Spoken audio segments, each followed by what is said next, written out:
This is part 2 of Remington Rain's adoption story. Make sure to watch part 1 first and then tune into this one.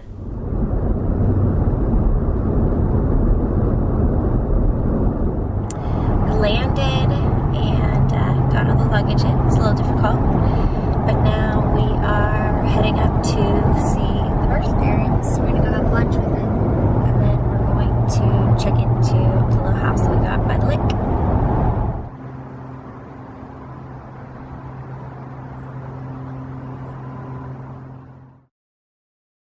As you'll see in part 1, we had sent out multiple books, a story of our life to a few different birth parents. But I knew that the birth parents prior to that we weren't matched with, I knew my heart already that we weren't going to be. But then when Remington Rain's parents came along, they were looking for like a cool, young, hip parent. And I could just feel like, that's us. So we sent this to them in PDF format, and they live up in Seattle. We basically heard back the next day, and they wanted to have a phone call with us, which is the next step of the adoption process. And so typically it's the birth mommy with the adoptive mommy that gets on the phone first. So it was so exciting, and I was so nervous. I'm sitting up on the sofa, and I see her phone call. It's like one of those things where you have to take a couple deep breaths first, and then instead of being like, hello, you're just like, hello, really calm. And we just started to chat. She introduced herself and told a little bit about her story. And honestly, we just talked about what's the weather like up here? What's the weather like where you live? And what our household is like. And we both had animals. So we talked about the animals and just got to know each other. And then you don't know if the birth dad will jump on the phone or the adoptive dad, and you kind of leave it up to them. But luckily, the birth dad did jump on the phone as well, and we talked personally for a while about TV shows and video games and stuff like that. And then I asked him if he wanted to talk to Bobby. So then they jumped on the phone, and they totally duded it out, and they had a great time. And they, talked sports and TV shows and all this kind of stuff. And then Bobby talked to the birth mommy for a little bit as well. And we, ended the conversation. I think it probably took an hour and a half. But it was such such a great experience. I could tell already what wonderful people they were. And we were feeling pretty good after that phone call. So after that phone call, the initial phone call with adoptive parents and birth parents, it's up to the birth parents to decide to move forward. And they had been very honest with us and told us it was between us and another couple. But I think I got a text message, and I was texting with the birth mother after that, I think for a few days, and we're kind of chatting and stuff like that. And I got a text from her a few days later that said, can we talk? We want to call you. So I was a little nervous, and I thought, well, maybe this is it, but I don't want to get my hopes up too. Maybe they just have a question for me. So I was sitting outside, our grocery store. I think I just was in the car on the side of the road, and they called. So I picked up the phone, and I'm talking to them, and they're both on the phone. And so then, it's like when your partner is about to propose to you, you kind of have this feeling. They're both on the phone, and they're like, we really enjoyed talking to you, and we want to tell you that we chose you. And it's one of those moments, I'm just speechless, and you can't even explain your emotions. Not only are you overwhelmed, you have no idea what emotions you're feeling too, because you don't know what's in store, and you also feel for the birth parents too. And so I was kind of shocked and quiet, but completely overwhelmed, and just told them how grateful and thankful I was. And obviously then, I think a minute after too of the shock, I just started bawling my eyes out with complete excitement. And they were so sweet too. Even the daddy got on, and he was sad. It was a hard for him, and he explained why too, which I thought was just so endearing and a wonderful part of this adoption process that started to build our relationship together. And then when I got off the phone with them, obviously I told them, what gratitude I had towards them for it. I ran over to Bob's office where he was at. I couldn't get a hold of him. So I ran over, and I think he was working or something like that, and I totally interrupted, and he was a little annoyed, but I was like, we got the baby!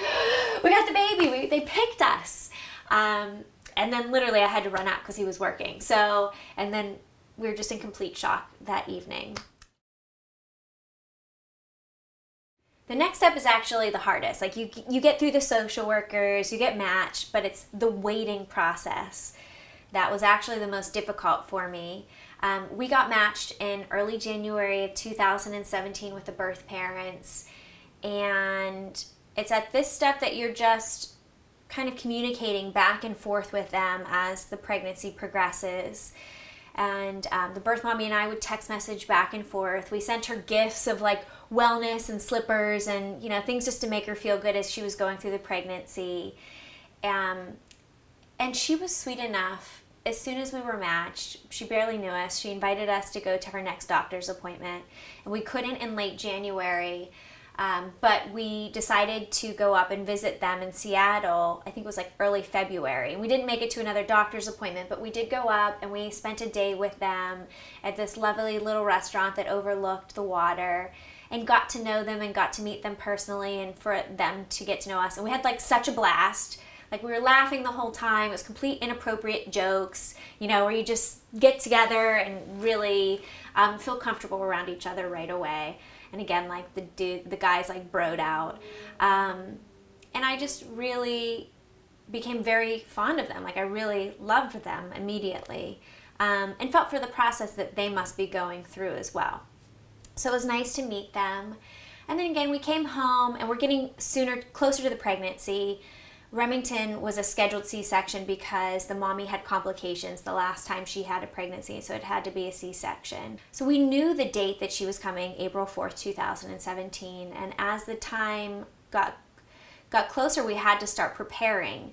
But I had already, there's a lot of emotional turmoil that you go through and questions that I think maybe any adoptive parent goes through, and if you haven't, that's amazing. But if you are going through adoption, this is very common. There's just a lot of questions like, how am I going to feel for this baby? And especially as a woman that I did not carry, how is this baby going to be different than, you know, somebody that genetically came from our family? Worries about their health possibly, because you don't know what the birth parents are eating and, you know, ingesting and all that kind of stuff. And honestly, it became a lot at one point, and I had to go to a psychiatrist, and I've never been to one before, but I found one that was specialized in fertility and all that kind of stuff. I wanted to make sure there wasn't anything left too of my infertility. I didn't want this adoption to be based on that whatsoever. I just always wanted to adopt, right? It's not that I can't have a baby, I'm going to take this baby. It's just, there's a baby out there that I always knew was supposed to come through adoption to me anyway. And I just wanted to make sure I was like coming into this with a great foundation. So I went to meet with her, Dr. Merrill, over near Venice, like Marina del Rey. And every time I would say something out loud, it would be like, why would I ever feel that way, you know? And so I think I went to see her just 3 times. And every single time I felt so much lighter. So I highly recommend that process to anybody going through anything really, but the adoption process. So I would feel a bit lighter in the thoughts that kind of can circulate, but we still had to get the house ready as we got closer to the April 4th date.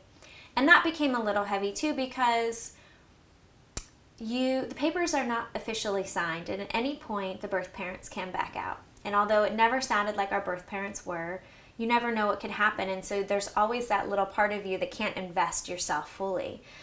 But when you start to prepare a nursery, you're starting to invest yourself fully. I mean, honestly, I thought, could you imagine going there and then not having the baby and coming home to an empty nursery? Like, I could cry just thinking about that. So I had asked my social workers, like, what do we do? And they said, just put everything in an Amazon cart and you can get it at the last minute. I said, do you know me? Like, that's never going to happen. So I decided to take the step, also in faith, you know, knowing that God would prepare my way and has prepared me since I was a baby, telling me that this is my destiny, to prepare the nursery. And what is the worst that could happen? I could come home to a nursery, but worse than that, I could come home to no nursery with a baby. So we got it all ready, and it was a really fun process of everybody helping us and learning what, you know, a newborn needs, and feeling like I was going through that birth process as well. And then we got packed, and you can see the video that I created on how to pack for an adoption. You have to go up to the location. We went up to Seattle for like 1 to 3 weeks. You don't know how long you'll be there. It depends on when the paperwork passes when you're up there. We got prepared. We packed our bags, basically packing everything for Remy, and we flew up there. And upon arrival, we got there about 2 days before the planned C-section. So we spent those first 2 days with the birth parents. We went to the same place we had lunch before. So nice, and we knew each other a lot better now, I feel like, at this point, so it was even more kind of like cool and fun.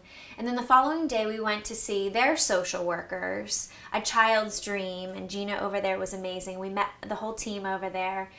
And then there's a little community down the street of these like old homes, like a Viking town, and it is just so beautiful. So we went and had lunch again with each other, took a little walk, and just spent like a lovely day before Remy's birth together. It was just such a magical experience. They asked us what we were thinking of for names, which was very sweet of them. And we told them 2 options for the names. And I knew they would love it, but they love the Remington Rain. So that's also how we got her name. But I think we probably would have picked that either way. But I love that the birth parents really liked that name too. And then the birth mom was sweet enough. We went to the hospital the next day, and Bobby and I, if you know my husband, like, he's earlier than on time, okay? So we're there a little early, and then the social worker comes in, and then the birth parents kind of like come in, and she's like uncomfortable. You know, you're about to have a baby, she's nervous, she's gonna have a big surgery. And they get signed in, and they were sweet enough to let us go right into their room with them as she got prepared. So I just thought that was amazing, because you go through so many personal questions. You have a baby that's about to come out of your belly, not feeling your best, and she was so welcoming to us, and even my husband, like as a man coming into the room, that they just let us share the entire experience with them. Like, it's amazing.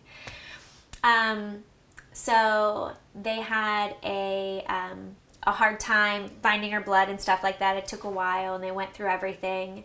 And we got the birth dad, we helped him get his stuff on, like his gear, to go into the C-section room. And in a C-section, only one person can go in. So sometimes you can go into the delivery room, but with C-section, we cannot.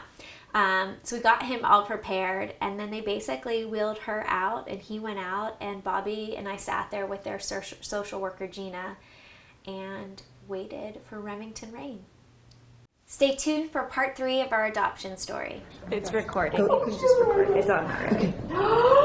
She's so beautiful. She's so cute.